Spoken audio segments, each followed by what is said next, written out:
Muy bien, amigos, el comentario de la semana, una semana con mucha noticia, ¿no? Noticias de política, judiciales, el Partido Justicialista entró en la etapa de su normalización.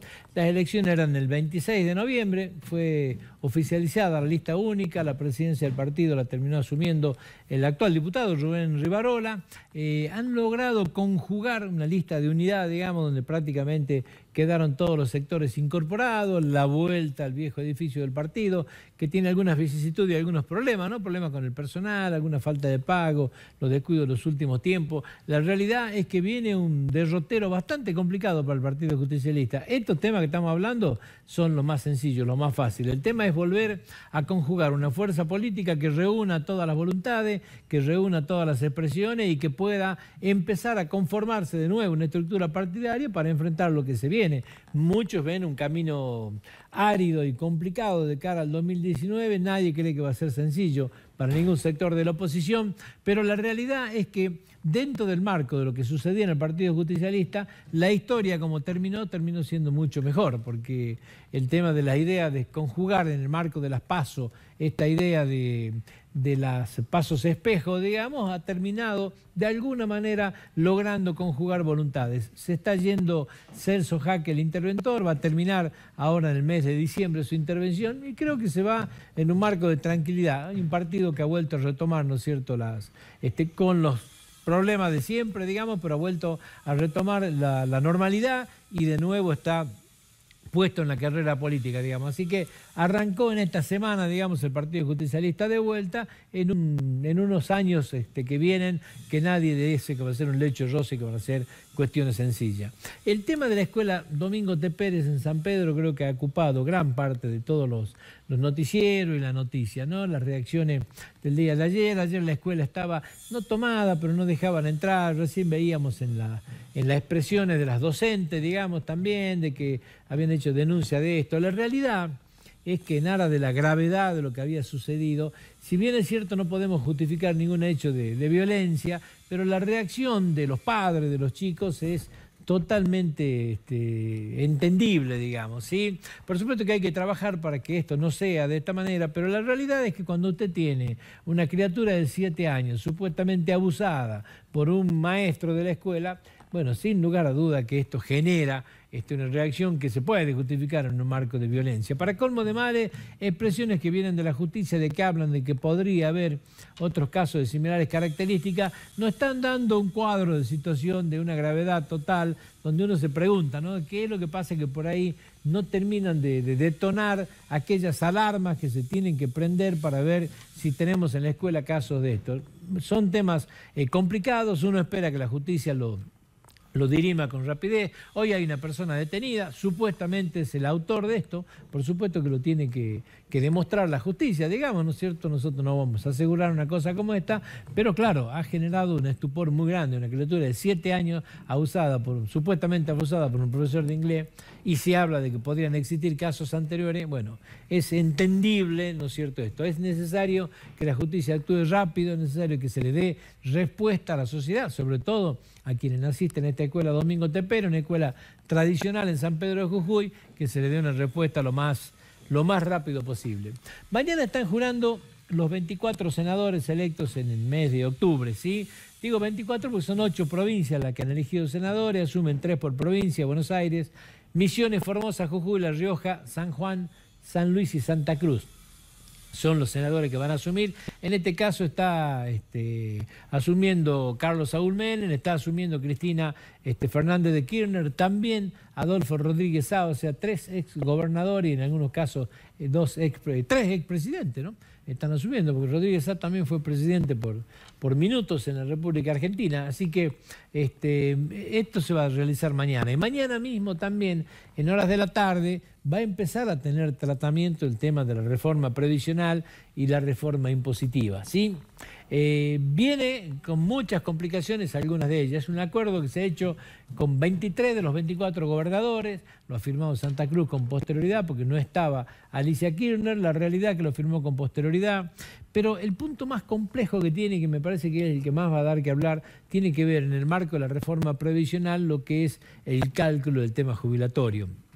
En la Argentina se calculaba con una fórmula polinómica que, entre otras cosas, tenía el tema recaudatorio. No había otra forma de hacerlo en el momento en que se sancionó esta normativa, porque cuando se pretendía darle algún valor a este tema y vos tenías un INDEC que no era representativo de nada, sino que nadie creía en esa cifra, era imposible darle un valor de actualización que tenga que ver, ¿no es cierto?, con el índice de inflación. En algún momento hubo algunos proyectos emanados del sector de la oposición que hablaban de la aplicación de un índice que tenía que ver con el movimiento salarial.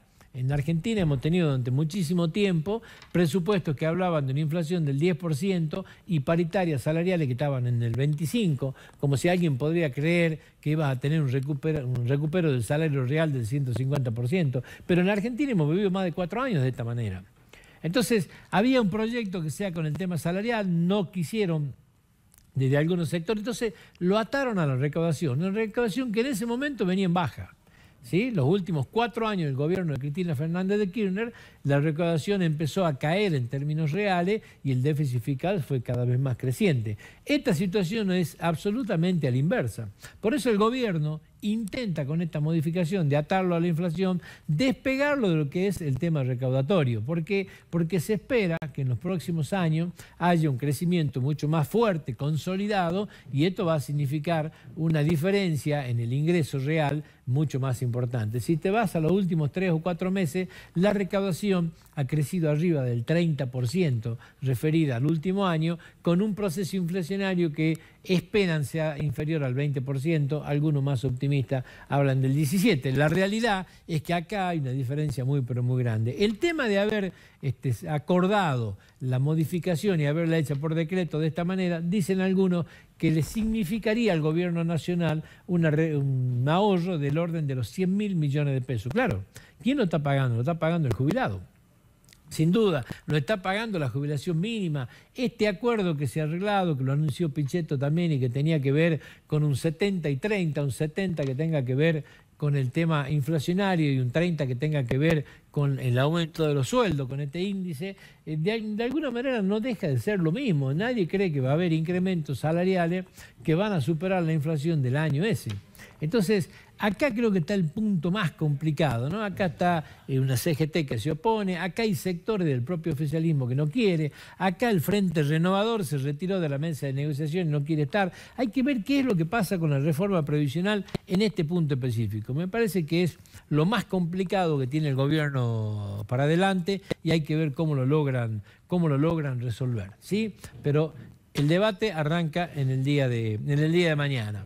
En la semana también se resolvió el tema Santiago Maldonado. ¿Por qué digo se resolvió? Porque más allá de algunas expresiones, hay resultados del tema de la autopsia, de las pericias que se han hecho, que son absolutamente irrefutables, digamos, ¿sí? 55 peritos han coincidido en un aspecto. El cuerpo estaba sumergido, no había sido tocado, no registraba heridas que hablen de algún tipo de manipulación de esta naturaleza. Se hicieron tres métodos distintos para determinar, ¿no es cierto?, la cantidad de días que puede haber estado sumergido. Uno de los métodos da 53 días, o un poco más de 53, el otro da 60, el otro da más de 73 días. La realidad es que todos son coincidentes en esto. El dictamen de la autopsia habla de una muerte por sumersión con colaboración de la hipotermia, o sea, todo ha sido coincidente de esto. Es difícil, imposible sostener, ¿no es cierto?, desde la racionalidad algún tipo de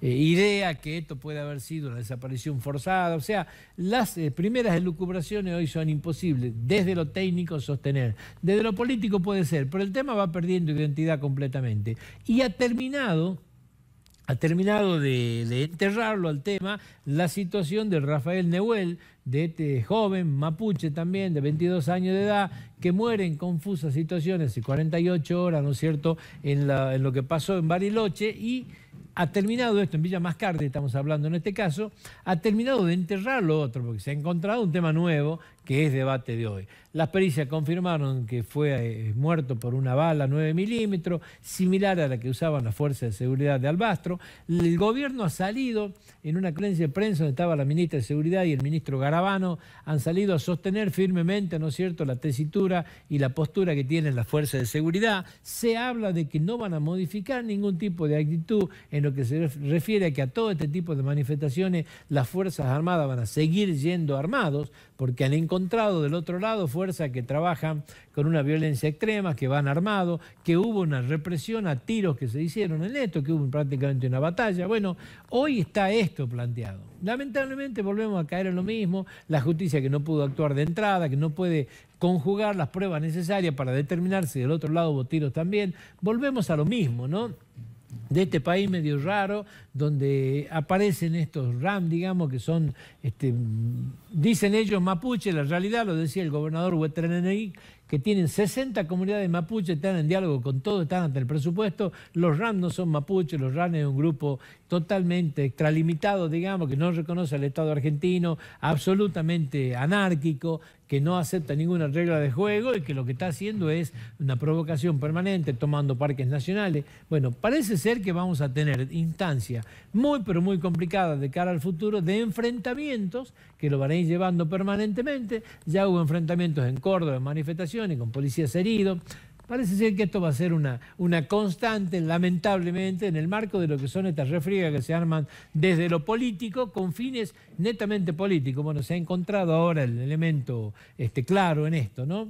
Pichetto sorprendió ayer con alguna declaración que tiene que ver también con el tema de los RAM. Los RAM es un problema muy severo en Chile, se han trasladado a la Argentina y nadie espera que no sea severo para el gobierno argentino, ¿sí? No reconocen el Estado de Derecho, no reconocen la Constitución, no reconocen al Estado argentino, entonces es muy difícil conjugar de esta manera y sentarse en una mesa de diálogo. El gobierno manifestó que no va a dialogar y no va a conceder nada en este sentido, así que hoy no hay ningún canal de comunicación. Lo que hay es instancias judiciales que tratan de aclarar bajo qué circunstancias falleció este joven de 22 años y me parece que hoy más que esto no hay, pero se esperan momentos agitados, lamentablemente, en este tema, ¿sí? Donde también entramos en la semana en una etapa de definiciones en la Ingenio La Esperanza. La semana pasada fue una semana de silencio, de un prudente silencio por parte de las autoridades. Desde el Ministerio de la Producción trabajaron firmemente en el tema. Hubo algunos aportes en temas puntuales que venían del Ministerio de Trabajo. El propio gobernador de la provincia estuvo involucrado en esto. El gobernador Morales estuvo en el marco de la negociación, digamos, participando en idas y vueltas y está un poco a la cabeza de esta negociación. Negociación que todo indica ha llegado a feliz término con la empresa Omega, una empresa colombiana. Digo, todo indica ha llegado a feliz término en lo que se refiere a precios, a garantías, o sea, a todo el aspecto, podemos llamarle, si usted quiere, comercial de la operación, ¿sí? Ahora, hay dos aspectos que son absolutamente fundamentales, de que son los que hoy se están cerrando y que tienen que ver. Por un lado, con deudas conjuntas y cruzadas Nación-Provincia. La Nación es una acreedora fundamental en el Ingenio La Esperanza, digamos, por el tema impositivo. La provincia también tiene sus acreencias en esto y en este momento hay una negociación muy grande que es afinar el lápiz en esta situación. Esta es una parte, digamos, ¿sí? Hay aspectos que tienen que ver con la cuestión judicial. Acá hay un síndico, hay un juez de la quiebra que va a tener que avalar toda esta operatoria, digamos, tratando de preservar, por un lado, el derecho de los acreedores, por otro lado, el derecho de quienes trabajan en el ingenio y tratar de llevar adelante lo que hoy es una fuente productiva fundamental, bueno, tratar de manejar el aspecto jurídico de la mejor manera posible para que esto se pueda llevar a cabo, no ser una obstrucción, digamos, y que el aspecto comercial pueda salvarse. Son operaciones de, algunos decían, ¿no?, como de obrero de brocha gorda, donde hay que cerrar números realmente gruesos y es difícil llegar a un acuerdo muy puntilloso y donde evidentemente hay gente que va a perder, hay heridos que van a quedar en el medio y el tema más complicado que existe hoy es el tema del personal, que de alguna manera había sido advertido sobradamente por muchos, digamos, ¿no? Alguna vez escuchamos al gobernador de la provincia, esto es lo que hay. la empresa se hace cargo solamente de 600 personas, estamos poniendo a disposición de la gente alternativa para que puedan acercarse a algunos retiros, digamos, ¿no es cierto?, y empezar a tratar de acomodar la estructura del ingenio a lo que sea un número económicamente potable para que pueda tener una continuidad. En este marco se habían sacado distintos tipos de programas donde la gente podía recibir, podía pasar a las oficinas del Estado provincial, del municipio de La Esperanza, podía recibir un dinero en concepto de indemnización, podía recibir un dinero en la indemnización y a su vez un terreno, podía recibir el paso a alguna de las fincas que tiene el Estado, como la finca del Chalicán, por ejemplo, y a su vez un terreno. Bueno, había distintos tipos de alternativas. La idea era tratar de llegar con la planta de personal depurada para que llegue esas 600 personas y se pueda transferir. Lamentablemente, hoy tenemos que decir que hubo mucha especulación en esto, un gremio que siempre ha apostado a que esto no se haga, porque claro, en el interés del gremio no está, es perder un montón de afiliados y lógicamente no era de su conveniencia, nunca ha trabajado firmemente para que esto se lleve a cabo y es, si usted lo quiere ver, hasta entendible, digamos, porque era sacar gente del ámbito laboral para llevarlo a otro tema. Van a apostar siempre a la presión de decir, por el aspecto social nunca se va a hacer y el gobierno no se va a hacer cargo. El gobierno ha puesto plata durante mucho tiempo, dicen algunos conocedores, plata que va en el orden de los 500 a los 600 millones de pesos por año que se terminaban poniendo para que los números cierren, hasta que llegó un punto donde no, todos dijeron hasta acá llegamos, o se transfiere ahora o se cierra y se vende en la quiebra. Estas fueron las expresiones así de claras que dio el gobernador de la provincia. Parece ser, gracias a Dios, que hay un oferente concreto, la oferta que ha hecho reúne todas las condiciones mínimas y si Dios quiere el día viernes de esta semana se podría estar firmando. Digo podría y decimos todo en potencial. Ustedes saben cómo son este tipo de cosas, hasta que esto no esté oficializado es muy difícil, ¿no es cierto?, darle certeza a lo que hoy no está. Máxime cuando durante mucho tiempo y en varias oportunidades, algunas expresiones que uno a veces desde la ansiedad que tiene, la ha dado como hechas, terminan a la hora de la realidad no firmándose. Son acuerdos entre empresarios, no son sencillos, el que viene a invertir viene a ganar plata, ¿sí?, no tiene una función social, entonces muchas veces se encuentra del otro lado con discusiones que son difíciles de compatibilizar. Bueno, en ese marco hoy se está y si Dios quiere es muy factible, reitero, que el día viernes de esta semana se esté firmando, ¿no es cierto?, el traspaso Ingenio La Esperanza para la zona para la empresa privada. Se hicieron algunos anuncios hace muy poquitas horas y que tiene que ver con algunos proyectos turísticos que van a ser financiados por el BID, ¿sí? Se habla de sumas de 100 millones de pesos, son inversiones que tienen que ver con mejorar la oferta turística de la provincia de Jujuy para de esta manera, ¿no es cierto?, hacerlo un poco más apetecible. Lo anunciaron el gobernador de la provincia con Gustavo Santos, con el ministro de Turismo de la Nación, lo anunciaron el día de ayer. Algunos de estos proyectos vienen siendo trabajados hace muchos años por expertos, como por ejemplo el Museo del Carnaval. Anda circulando un video muy pero muy lindo de lo que es, de quien ha sido el autor de la idea de cómo desarrollar un museo del carnaval en la provincia de Jujuy, ¿no es cierto? Un museo interactivo, un museo vivo, donde esto sería uno de los primeros proyectos que salía a la luz y que se va a licitar ahora, digamos, ¿sí? Algunas expresiones del ministro Carlos Weller, del ministro de Turismo de la provincia, de Turismo y Cultura, hablaban de que serían proyectos para empezar a desarrollarse a mediados del año 2018. Lo cierto es que tendrían el financiamiento, serían por licitación, es uno de los aspectos de los cuales han sido avisados. Otro de los lugares cuyos proyectos ejecutivos están para ser licitados tiene que ver con un centro arqueológico en la zona de Barranca, un centro de interpretación arqueológica en la zona de Barranca, un lugar, ¿no es cierto?, de mucha arqueología donde se busca estos pequeños lugares de turismo, digamos, dotarlo de lo necesario como para que la gente llegue hasta acá. La Puna y la Quebrada empieza a cambiar en este aspecto y empieza a tener otro tipo de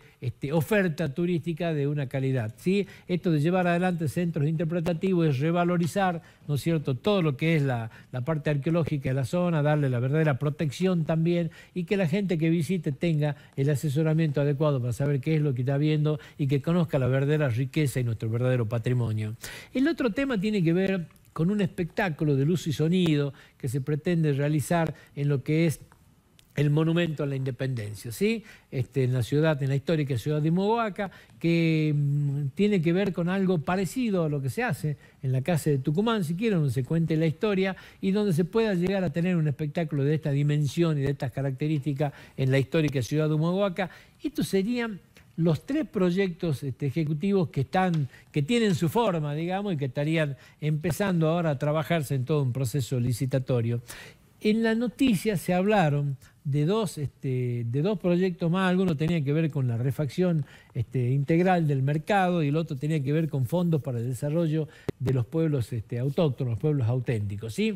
Ahora, había 2 proyectos más que estaban enmarcados en esto, que no se lo han nombrado en esta zona, pero que sí lo tienen desde el Ministerio de Turismo, lo tienen en la carpeta de trabajo, y que tienen que ver, por un lado, con una iluminación de la zona de Los Colorados en Purmamarca, donde se pretende hacer algún tipo de demostración en determinadas horas de la noche, ¿no es cierto?, de iluminación de Los Colorados para transformarlo en un paseo nocturno en una hora determinada, por supuesto, no hay que estar toda la noche iluminado, pero una de las etapas era transformar un espectáculo de luz y posiblemente de sonido en la zona de Los Colorados, por lo menos un espectáculo de iluminación especial que le dé una característica distinta en una determinada hora a esta zona de Purmamarca. El otro tema tenía que ver con la concreción de un centro de interpretación en la zona de La Salina, un lugar que es muy pero muy visitado y que tiene hoy una estructura muy precaria, muy pequeña, pero que podría llegar a tener alguna estructura turística de mayor envergadura y de mayor receptividad. También está en el marco de los proyectos. Tengo que ser sincero y no sé qué decirle, porque estaba convencido que estos 2 proyectos venían en el mismo marco del BID, pero no me animo a darle certeza de este tema porque debo reconocer que al haber leído entré en una confusión. Si usted me preguntaba de entrada cuáles eran los 5 proyectos, yo le nombraba estos 2 más los 3 del principio. Si usted me pregunta hoy de las noticias que han dado, me siento un poco confundido, tengo que ser honesto en esto, ¿sí? Así que son situaciones que se están armando con financiaciones de organismos internacionales para darle una calidad a la infraestructura turística jujeña que en muchos aspectos no la tenía, digamos, y dotar a ciertos lugares de las posibilidades de que el turista que venga a Jujuy la pueda gozar y vivirla de otra manera distinta. Nosotros nos vamos a la pausa.